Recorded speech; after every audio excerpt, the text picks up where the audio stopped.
What's next doesn't happen by accident. It doesn't happen by chance. What's next happens when experience meets expertise, when data meets dollars, and when steel meets earth. What's next happens when the promising work of Pioneer's state-of-the-art research centers meets the unsparing challenges of more than 17,000 on-farm trials. Our ultimate goal is to bring the next seed breakthrough to your fields, because Pioneer isn't just our name, it's our mission. Pioneer. What's next happens here. This RealAg Radio podcast is brought to you by high-performing Carbine insecticide from FMC. Carbine insecticide delivers fast, selective, and extended control of aphids in alfalfa and pulses, leaving beneficials like lady beetles to help in the fight. Ask your retailer today. It's time for RealAg Radio on Rural Radio Channel 147 on Sirius XM.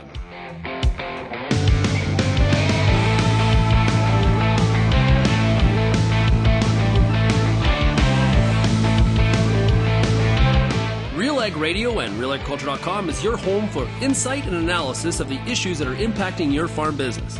Let's get real and get connected with RealAg Radio.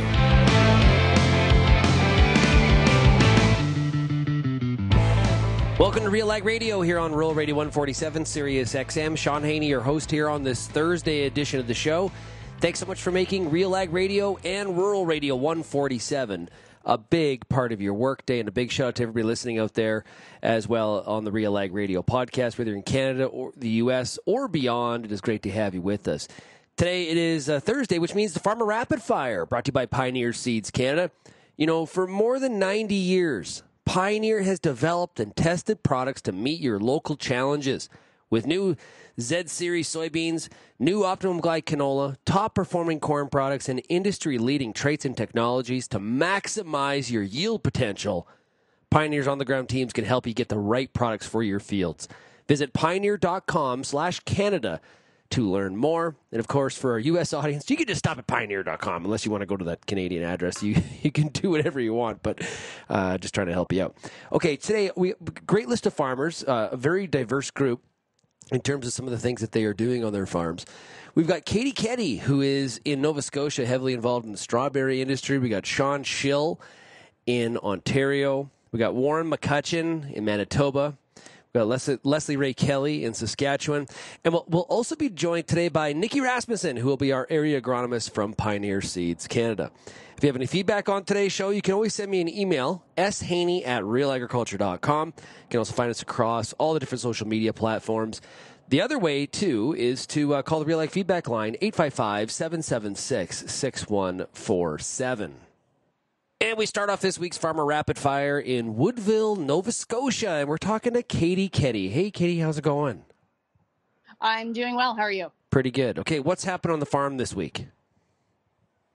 We are actually harvesting. So we grow strawberry nursery plants, which are overwintered in the ground. So we actually harvest in the spring. So we're wrapping up this week for our customers in northern U.S. and Canada. Now, are you fighting any snowfall this week? Not yet. There's talk of snow coming on Thursday, so That's why we're pushing to get everything out of the ground before then, but fingers are crossed that it doesn't come because it's actually been really nice out lately. Yeah. So what's the quality of the crop been like? Pretty good? It's been good. Yeah. We've had despite the weather challenges last year, the crop was good and it overwintered well, so our qualities were we want it to be, and certainly hope for a good growing season for our strawberry producers across Canada. Yeah. So talk about the harvesting process, because I don't think there's a lot of our audience is involved in this area of agriculture. So talk about it a little bit.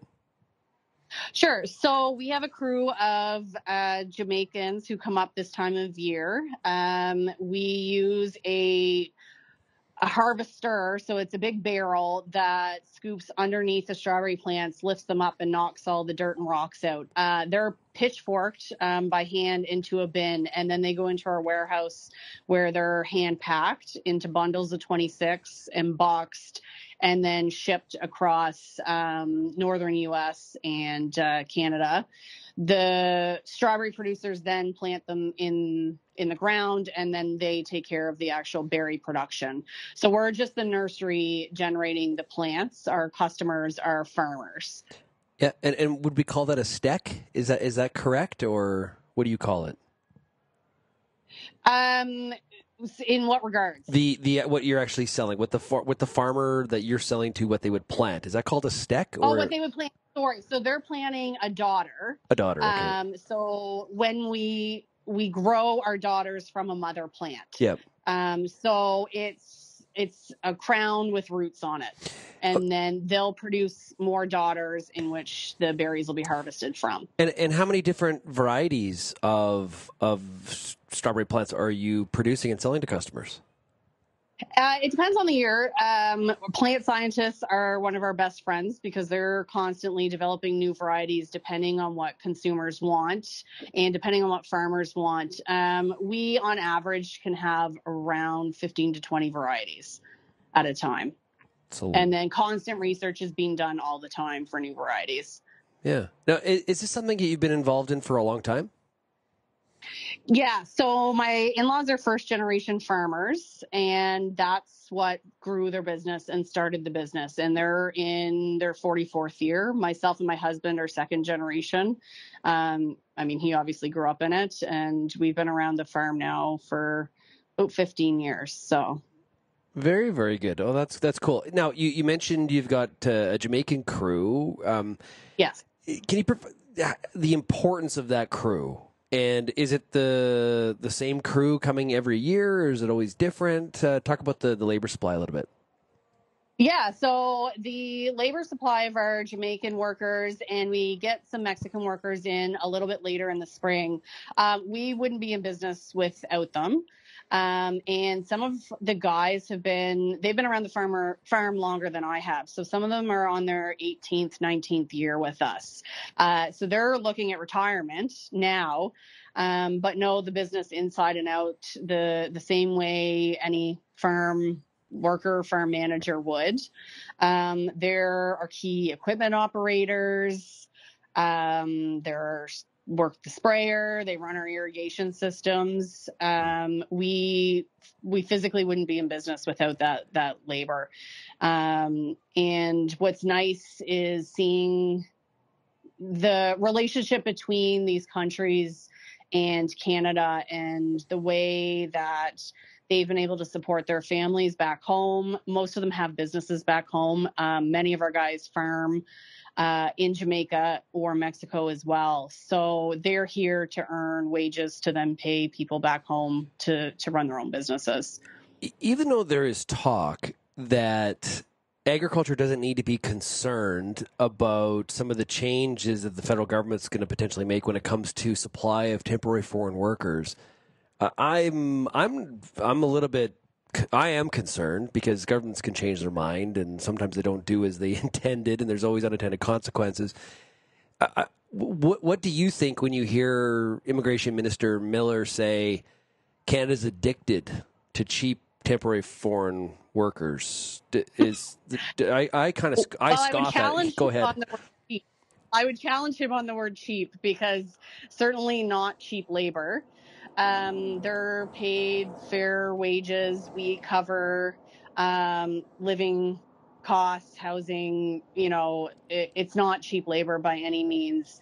Certainly concerns when 2020 came and we didn't know if we would be able to get our workers here due to the health regulations and everything we were experiencing then. We had a delay. And you just can't find enough local seasonal labor to do what our fruit and veg industry needs done in the timing that we need it done. And what most farms you'll hear say the same thing. Without this labor, we won't be in business. And we want local Canadian produced food from a food system that we know is safe, and they're integral to making that happen for Canadians. Now, you're dealing directly with customers.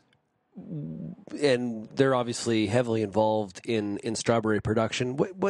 How's the health of that industry? Are they doing well right now, or are there concerns in the strawberry area, or anything you can shed light on there? Yeah, overall, people are doing well. There is always issues with, transitioning farms. The weather last year really had a significant impact on every sector.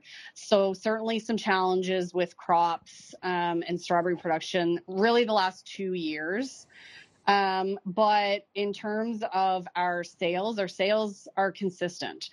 And COVID, there were more home gardeners as well. So there was an increase that way. But overall, things are consistent. There's still growth there, depending on the farm, and certainly opportunities there, depending on your markets as well. So for your business, what's the biggest challenge right now? What's sort of one of the barriers that I don't know if it keeps you up at night, but it's definitely something you're trying to work around? Weather in Nova Scotia we've had like record-setting weather events. The last 2 years, we've had the worst frost, we've had fires, we've had the wettest summer, we've had the driest summer. So weather and the unknowns, every farmer can speak to that, but certainly mitigating your risk when it comes to weather and investing in technologies that can help alleviate those pressures in whichever way it can work is where our focus is. And the other, of course, is labor. The concerns you brought up are something that's always on our mind, and making sure that we have the people we need when we need them in the quantity that we need them for the time of year. So, I think that's something anybody in agriculture, either way, we're all dealing with similar issues in that regard. For sure. Well, hey, Keddy, thanks so much for joining us here today on the Farmer Rapid Fire. Thanks so much. Yeah, thanks very much for having me. We'll be right back on the Farmer Rapid Fire, brought to you by Pioneer Seeds Canada, right after this. What's next for your fields? At Pioneer, delivering industry-leading genetics drives everything we do. From the scientists in the lab to our local teams with boots on the ground, we are determined to get there first. Developing top-performing products, proven in more growing conditions than ever before. Pioneer. What's next happens here. Visit pioneer.com/Canada to learn more. I'm Lindsay Smith from RealAgriculture.com. Join me Monday nights for The Agronomist, a 1-hour live and interactive show broadcast across YouTube, Facebook, and X. Monday nights at 8 p.m. Eastern, I host expert agronomists from all over the country to give you answers to some of the toughest agronomic questions. Join us live or catch the replay Tuesday morning. That's The Agronomist with me, Lindsay Smith, Monday nights live at 8 p.m. Eastern.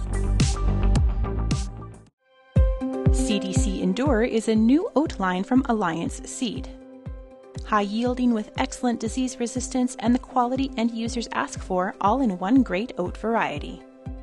CDC Endure provides the high beta-glucan levels to make heart-healthy products like breakfast cereals.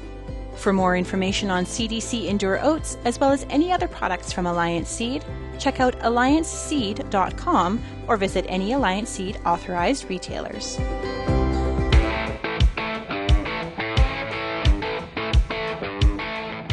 And welcome back to RealAg Radio for the Farmer Rapid Fire, brought to you by Pioneer Seeds Canada. And now we stop in Ontario. We're in Arthur, Ontario. We're talking to Shaun Schill. Hey, Shaun, how's it going? Not too bad. Yourself, Shaun? Hey, pretty good. Hey, okay, so we're getting a little bit closer to spring. What's happening on the farm this week? To say shop maintenance and operation mode for most of the equipment and the planting fleet. So I think in Ontario we're a bit behind some of the Southern Alberta people, but anyhow, no, that's where we're at. Basically prepping seed and getting ready for the planting storm that hopefully can come in a reasonable time this year. Yeah. And in that prep, I guess, how are you looking at the year ahead? Are you obviously there's been a lot of focus on the drop in some of the commodity prices, like corn, for example, of course. But how are you looking at this year? How does it pencil out? I was fairly aggressive on my pre-marketing or my sales for this coming year. So overall, I think that we are in pretty decent shape. Obviously we've seen some decline on the fertilizer market, nutrient side as well. So that's kind of helped out. But, obviously the cost structure of just about any farming operation over the past, 3-4 years has definitely increased. And, some of those input costs, maybe have declined just slightly. But obviously we have a different cost structure than we had before. So, being on top of your marketing is pretty key. And definitely a decline in commodity prices that is going to pressure, obviously margins to a certain extent. But for myself personally, I feel that I've done a pretty solid job on new crop sales here. That even if we have to accept some of the values that we see today for the balance of what's not sold, we should be in pretty decent shape. Are you more pre-sold than you typically would be at this point on the average year, would you say, or? Yeah, generally I would say that I am. It's dependent on the crop that we that you want to talk about. Corn, I generally am a little tentative just from our area where we are, that stable production is generally a little bit more tedious to get from year to year. But soybeans, wheats, canola, we've been fairly aggressive on most of that, on most of those commodities. A lot of our stuff we've had sold for, anywhere from 12 to 18 months in advance of this crop year. And so this year I would say I'm a little bit heavier marketed than normal. And based on essentially, I've gone through enough bull markets in my life that I try to take the opportunity when it's there, because I know generally what happens. The bull market lasts quite a bit shorter than the bear do, and I just decided that we need to take as much opportunity as we could. Yeah. Any big changes planned for the 24 growing season here on the farm at all? Not really. I think the general mix is, the crop rotation mix is about the same, leaning a little heavier on wheat. We had a pretty decent planting window last year, so we put more wheat in the ground than we typically would. A few more soybeans likely this year, and the corn acres will probably be just a little bit backed off to a certain extent to compensate. So overall, there's the crop mix isn't got a lot of dramatic changes to it, and we're not really adding anything in regards to new crops. Or we started growing some millet for some specialty stuff, but our food grade oats, we basically have a pretty stagnant acre base that we do every year on that production, and overall it's pretty well the same mix from year to year. Yeah. You mentioned canola. How has that been working out for you? I've grown, like, our area used to be a high acre area in Ontario. We were probably one of the Arthur to Shelburne, Dundalk, that area used to grow, was very heavy in canola. I'm probably one of the few growers left in Ontario still growing significant spring canola acres. There's still quite a bit of spring canola grown in Northern Ontario, where my brother Dave is from. But in our southwestern part of Ontario, we still have some canola acres, spring canola acres. Now, canola in Ontario is, the winter canola is starting to catch on pretty decent towards us, and is becoming a fit for for, the more southern grower. It doesn't necessarily work in our area each and every year, but canola acres, were almost non-existent, I would say 5 to 8 years ago in Ontario, outside of the Northern Ontario region. But the winter canola certainly is gaining traction, us guys here that still grow some spring canola, we still put our little bit of acres in every year too. So those AgriCorp yield numbers came out for the 23 crop. Pretty darn impressive for many parts of Ontario, especially Northern Ontario. Wow. For sure. And spring canola, actually, like the winter, spring canola for us can be honestly, some of the genetics, we've learned to manage it a lot better than we used to in the past. But some of the genetics nowadays are super amazing. And, at one time back in the days of Hyola 401 and some of those, really good hybrids, you still were, if you were getting a ton to the acre, well, you're really happy. Well, we approach anywhere from a 1.5 tons to 2 tons to acre on farm averages now. And it's becoming a more consistent yield too than it used to be. You can take a bit of, they seem to shed off, heat stress and stuff better than they used to. So canola is a great fit for us. It's a great rotational crop. It pays good bills. And the other thing that actually for us with canola is that you can generally add bushels to your wheat crop afterwards compared to most other crops that we have that wheat would fall in rotation. Like edible beans, maybe one that wheat does really well behind, but winter wheat does really well behind canola. So that's you got to add some value to that too. So, Shaun, as you're looking at your operation, kind of doing a work back schedule to make sure you're ready to go when planting does happen and that soil is fit. As you plan ahead, what is the week of that you kind of work towards? That now that you may get started earlier, you may get started later based on what the conditions are like. But is there kind of a week that you're focusing on? Generally, for us in our particular region, Ontario, we need to be basically, the bullets in the chamber ready to go by, I would say the last week of April is kind of where we want to be, ready to roll. We do have some cereal planting, air seeding equipment ready to go as of today, just in case we have an opportunity to go out and plant some early spring cereals like oats or barley. But really that last week of April, you kind of want to be, ready to pull the trigger and get rolling. And but at the end of the day, it generally works for us in our area that by May 5th or the 10th, 10th is getting on the back end, but that's the kind of the time frame I really want to be honed in and ready to go and let Mother Nature give us what she gives us. And if it's a later start, well, it's a later start. And if it's an earlier start, we have some opportunity, and we're kind of semi-ready to do that anyways.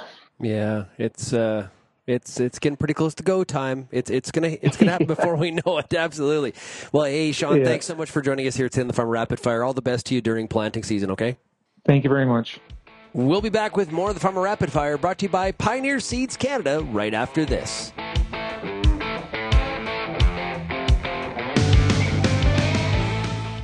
FP Genetics relentlessly brings innovative new seed genetics to Canadian farms, ensuring growers, breeders, and farmers are supported and viable. Being a valued partner on your farm for decades, you can expect the continuous pursuit of the best genetics. Visit fpgenetics.ca to discover FP's strong portfolio of wheat, durum, barley, oats, peas, and rye, or contact your local FP seed dealer or territory manager to discuss your certified seed strategy specific to your region. Before you get back in the field this year, spend some time with the Corn School on RealAgriculture.com. Get all the information you need on hybrid selection, planting depth, crop inputs, and more from a wide range of industry experts. A massive library of video content is available on demand when you need it most. Spend your time outside of the field, inside the classroom, with the Corn School on RealAgriculture.com. If you have a growing list of questions about getting more from your fields, know that Koch Agronomic Services has an answer for every acre. With a full spectrum of nutrient management, nutrient protection, and seed enhancement options, Koch Agronomic Services offers a deep portfolio of agronomically effective products. Each designed to enhance yield potential, all available to help solve your problems. Find the answer that's right for your acres. Start by visiting kochag.ca. That's KOCH ag.ca.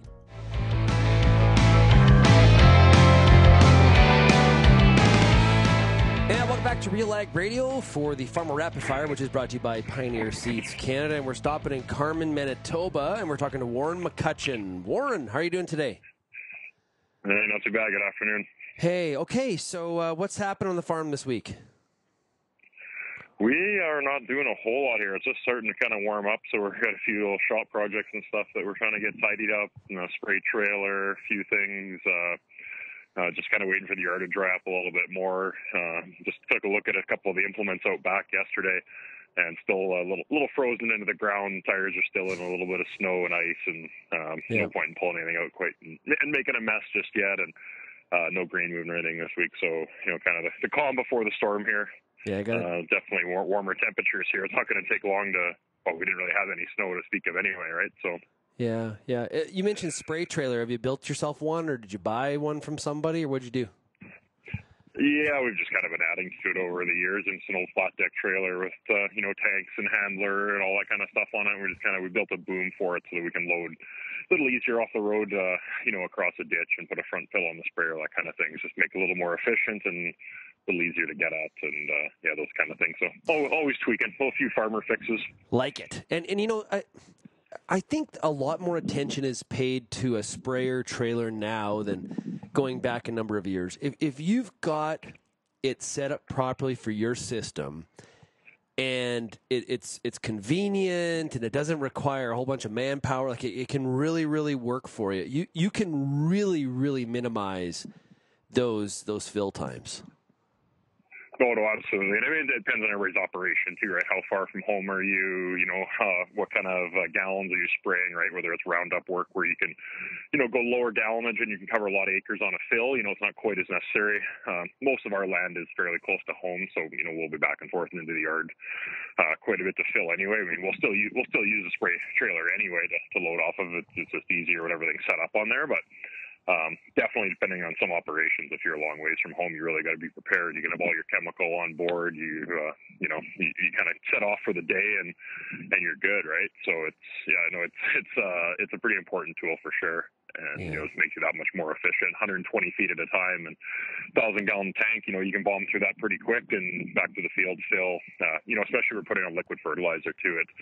We haven't done it a few of the last couple of years here. Just being dry and limited potential on some of the crops. We've kind of bailed out on some of our top dressing. Hopefully that's necessary this year, but we're kind of set up usually on cereals to put half our N on in a liquid form and more product per pound, obviously, using those products. So it's nice to have the trailer and hammer out a lot of tanks in a day when the timing's right.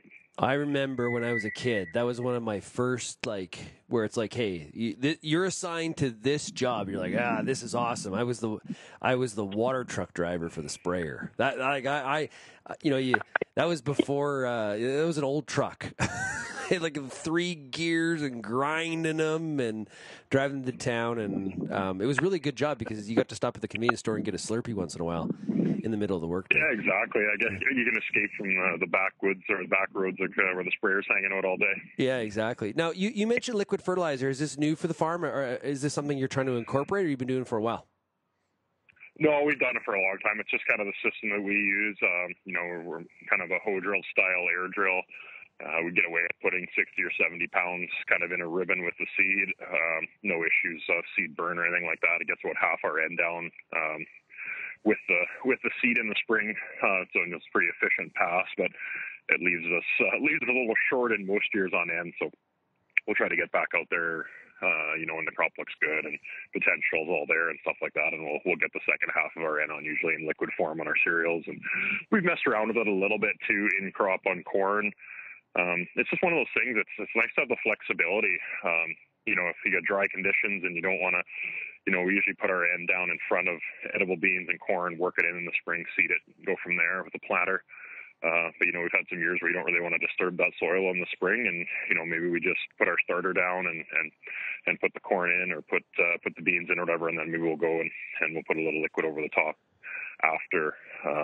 Just gives us that flexibility. It's a great tool to have, and especially if the price isn't terribly different in the two. Liquid can sometimes be a little bit more expensive, but we try to buy it at the right time and store it on farm here, so we've got that advantage too. Yeah, I was just going to ask you that. There is a difference between the price on liquid is more money typically, but I guess you got to manage that spread. Yeah, no, for sure. It's got to make sense too, right? Where, and it's got to work for your operation. It's got to work for your workload and all those kind of factors, right? With, there's no one right approach, and you can't judge anybody else for what they're doing, because, a 10,000 or 20,000 acre farm is different from a 1,000 acre farm with their manpower and their timing and what they can do. And everybody's soil's different, whether it's sandy or heavy. Can you use anhydrous or not? Do you do fall? Do you do spring? There's just so many moving parts, right? And to each their own. Any changes at all to the crop mix and the rotation, moving things around a little bit, or is sort of all status quo? It's pretty status quo. We're still mostly heavy into corn, edible beans here on our farm. It's what works. We grew a few soybeans for seed production, both DeKalb and Bright Young varieties that have been really good. We have good relationships with them, and have always grown a little bit of seed soybeans. A little bit of canola planned, and maybe a bit of wheat. It's just one of those ones where it's hard to get excited about. Just kind of running the numbers and price of wheat, and it's one of those. We're kind of back in, turn the clock back a few years now, where there's a big advantage for us planting corn and edibles and those kind of crops. Better bang for your buck. Back to where wheat's just more of a rotation crop and not a lot of gravy in there, but we'll see. Things can change too, right? We don't mess around with our rotation too much. We're mixing in maybe a couple of soybean acres here where we might typically grow edible beans or something like that. Just dealing with weeds, some kochia, stuff like that. A couple of nightmare weeds that we've had pop up around the farm, and trying to clean some stuff up and give us some more tools with that versus an edible bean or something like that. Well, you kind of mentioned that wheat's sort of not penciling out too great this year. Which of those crops in the rotation pencils out the best in your mind at this point? As of right now, if we can grow the bushels, corn is always a good one on our farm, just because we can kind of outgrow price. It seems like if we can get some decent rains, and the new hybrids are so good, and just our area and our land suits corn really well. We also had a lot of edible bean acres last year, which we typically follow up with corn, which seemed to give us a good bump. Just that land didn't use as much moisture versus a soybean or a canola crop. So we get that bang of a little extra moisture left over, and it seems like some nutrients too. Nice black soil where the corn gets up and going in the spring. We've typically seen a pretty good bump growing corn after edibles, so that's a huge advantage for us. Yeah. So you're kind of looking at that risk reward. Obviously, some of the forecasts are a little concerning. Where you basically look at maps and it's dry from Grand Prairie to Mexico pretty much, and some of the experts like Drew Lerner and some of these guys, there's some concerning dryness forecasts out there of heat and dry for the summertime, and obviously a huge concern for us. We're not buffered like we are some years with good soil moisture, and the rivers and the ravines are full, and the moisture is great, and we can live off of that for a while. We don't really have that buffer right now. So we'll see if it's a hot, dry summer again. It'll be a huge concern for sure here. Well, Mother Nature always has a say in how things work out, but we got to think about we got to focus on the things that we can control. Now, when you look at springtime, what is sort of typically when do you usually get going in Carman? What's sort of that week where it's like, okay, this is what we're working back from? Oh, sorry, I just didn't catch the last part of that one there. Oh, sorry. Is there a typical week, Warren, where you're like, okay, hopefully this is kind of when we'll get started, or we typically get started, or Mother Nature's going to have a say in that based on this year's conditions and stuff like that. But what is the typical start date on your farm? Yeah, no, for sure. There's a lot of factors that go into that. Anything in April, we've always found is kind of a bonus. If we can get out there, maybe put a little bit of wheat in, get the cereals in. I mean, if it's really nice, corn and canola, things like that, soybeans, you could be pushing, early May, kind of depending on soil temperatures and stuff like that, and obviously spring rains. And it's nothing to have a snowstorm here in the middle of May either. On a May long weekend, a little dusting of snow on stuff, things can change so much too. We always find that if we can get some wheat in April, it gives us a pretty good start. Maybe spreads the spray season out a little bit, possibly harvest a little bit too. It's nice when you're not. The last couple of years, it seems like we've been trying to plant everything all on the 10th or 15th of May because it's been a late spring, and now all your spraying's ready at the same time, and just kind of piles up on you a little bit. So it is nice to have a bit of a staggered start. As of right now, it looks, like it'll be an early start here. It probably wouldn't take very many nice days, and there's some fields that are really close to being able to put some cereals in, but just a matter of, what the forecast look like from there and if it's worth starting this early. It's hard to say. I know we've kind of kept track of start dates, and I think my grandpa's kept track of some of his stuff too, going when he was alive, going way back into, 50s and 60s and stuff like that. And the correlation between start date and a good or a bad crop actually, it didn't have much to do with it. There was a lot of late starts that had great crops and a lot of early crops where things went sideways too. And, probably more about summer moisture and the old line about you've never lost a crop in April or something like that, right? It's more important what the whole summer brings. Absolutely. Well, hey, Warren, all the best to you this seeding and planting season, and we'll talk to you once that crop gets out of the ground, okay? Absolutely. Appreciate that.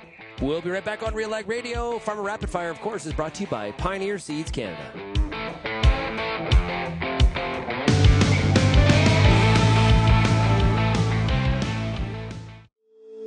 If you're involved in the agriculture industry, it's important to stay informed on all the latest issues affecting your business. At RealAgriculture.com, we offer fast, reliable news, information, and insights to help you keep on top of all of the latest in Canadian agriculture. Visit RealAgriculture.com and sign up for our free daily newsletter covering everything from news, agronomy, animal agriculture, and much more. Visit RealAgriculture.com/subscribe today. Get all the information you need to keep your pulse crop healthy and profitable with the Pulse School on RealAgriculture.com. The Pulse School is a free YouTube video series covering agronomy, research, and more across a host of different pulse crops. It's also available as an audio podcast wherever you download or stream your favorite podcast. Check us out on YouTube or visit RealAgriculture.com. The Pulse School, brought to you by BSF Canada.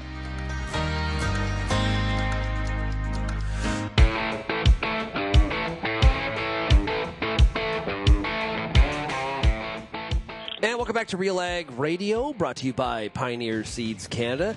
Our next stop on the Farmer Rapid Fire is Watrous, Saskatchewan, and we're talking to Lesley Kelly. Hey, Lesley, how's it going? I'm quite well. Thanks for having me. Yeah, what's happening on the farm right now? What are you doing? Oh, well, today I was cleaning equipment. That's the last on the list. Okay, so you're getting those final preparation, those last steps ready for spring. Yeah, my husband, he was working on the semi, so I thought I do feel like, when you set out for a new crop year, having clean equipment, to me, that's a big priority for me, or it's high on my list. So he was more than happy to see me cleaning today. Well, after day one, it's dirty again. So I think it's a mental thing, right? You're just like, hey, we're ready to go. We're clean. We're ready. We're just getting ready. Yeah. Let's go. Yeah. What's the moisture situation in Watrous like? Oh, we still have some snow, but after, this week with it being plus 20, it should be almost gone. I would say we're fair to a little bit on the drier end, but we had snow last week, snow a few weeks ago, and I feel like that has put us in some better spirits. Okay, so we're feeling reasonably optimistic from an agronomic standpoint going into seeding season here in April. Yeah, I think so. We've made some good moves on the farm. I would say some moves that have helped us for this year. And then with the added moisture, that's always a nice bonus. Any different equipment on the farm this year, or same fleet as last year? We did our drill. We got a new to us drill, an 80-foot Speedmaster that we're really excited about. It's 80 coming feet here next week. Wow. Yeah, we're really excited about that. So it'll help us be more efficient, and because that was a huge stressor on our farm. We had a drill prior to that, and we kept thinking that we were working out the kinks and the bugs, and they just kept coming back. And I would say, out of all the stressors on the farm, that was one that really elevated my husband's anxiety. So to see it go and then get this new one, we're hoping that it helps. Now, I'm assuming if you're able to do an 80-foot drill, you're not having to go around a lot of sloughs. Fields are relatively straight edge, square, kind of rectangle kind of thing? Yeah, there are a few fields with some bush and some sloughs, but relatively the land is flat. Yeah. How big a tractor do you got in front of an 80-foot drill? You know what? We are in the midst of purchasing one, and I don't know all the details. This is exciting. This is we're gonna have a new to us drill. We got a new to us tractor in front of it. This is gonna be pretty sweet. Yeah, because we had to postpone those purchases over the last couple of years with going through some drier years and not so good years. So we waited to see what position we were in and felt that this was the time to make those moves. And yeah, glad we did. Yeah, that's awesome. So overall, as you and your husband sit down and you guys are penciling things out and talking about the year ahead, are you feeling reasonably optimistic about 2024? I would say cautiously. Cautiously, maybe. Cautiously. It depends what spreadsheet we're looking at, maybe.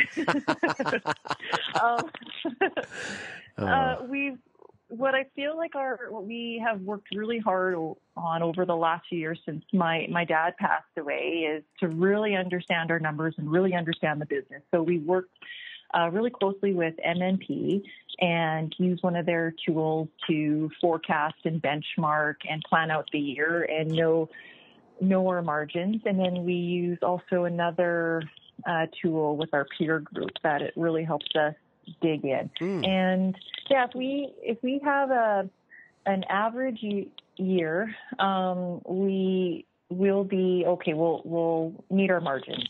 How long have you been in a peer group? Depends on when you. Oh, sorry. We've been in a peer group for. We've been in a peer group for about 10, 15 years. Okay, and is this? There's lots of different versions. Is this a farmer-only peer group, or is this a peer group where there's multiple industries? This is a farmer-only peer group. My dad had started it with a few other individuals, and we use a system called Ag Empower. And I would say the land base varies. It's from 2,000 to 30,000 acres throughout all of Saskatchewan. And yeah, I've learned a ton from that group, both from farm level, but then they've been a good support group too to help through some really tough times. And they have a ton of knowledge and experience, so we lean on them a lot. That is so cool. That actually it's something that your dad was involved in, and you've kind of carried it on. That's pretty neat. That's awesome. I really do believe this, that more farmers should be in peer groups, whether they're farmer exclusive peer groups, learning from people going through the exact sort of things in the industry. But even if you're like, a lot of our challenges are entrepreneur challenges. So even if you were in a peer group where there was other entrepreneurs from other industries, that's valuable as well. I think more farmers should be in them. I really do. I'm a big proponent of them. Yeah, we have partners that we lean on outside of agriculture for some business expertise and, people that we can call on to ask questions in that regards. But when it comes to this peer group, like I want to know where our farm, what we do really well, and then what we need to improve upon. And, what I find really interesting is every farm and every number has a story. So you can't just look at it and then paint everyone with a broad picture. Yeah. It's when you hear the stories as to why those numbers are the way they are, that's where I really learn and love the conversations around that. Okay, cool. So let's do something fun here at the end before we run out of time. You said you find out what you do really well and what you need to improve on. So as you look at it, what do you think your farm needs to improve on? Oh, what do we need to improve upon? I know what we do well is managing our variable costs. It's sometimes in the fixed cost realms where we need to tighten our pencil a little bit more. And then for us, I would say individually, for me, it's learning more on the agronomy side. My background is marketing and communications, but I want to get more dirty in the field and learn that. And the other thing that we have to learn or do better at is trying to figure out or have conversations as to what the farm looks like in 10 to 15 years and start to plan that. Very cool. Well, Lesley, I appreciate you sharing those things. Thank you so much. Hey, all the best to you and everybody else at the farm there during seeding season. Be safe and have a great opening to the 2024 growing season. Yeah, and same to all the other farmers out there. We'll be right back here on RealAg Radio for the rest of the Farmer Rapid Fire, brought to you by Pioneer Seeds Canada.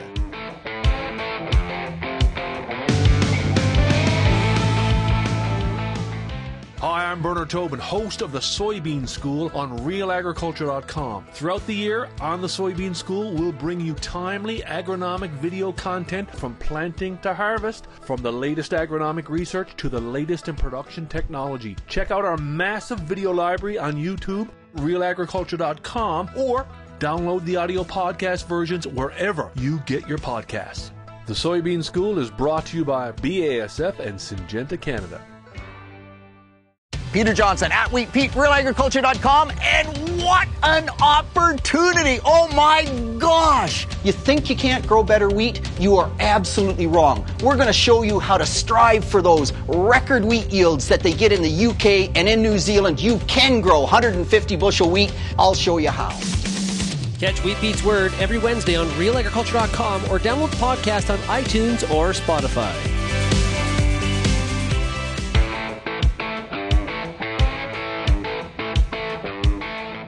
And welcome back to RealAg Radio for the Farmer Rapid Fire, brought to you by Pioneer Seeds Canada. And joining us right now is the Southern Alberta area agronomist for Pioneer Seeds Canada. It is Nicci Rasmussen. Nicole, how's it going?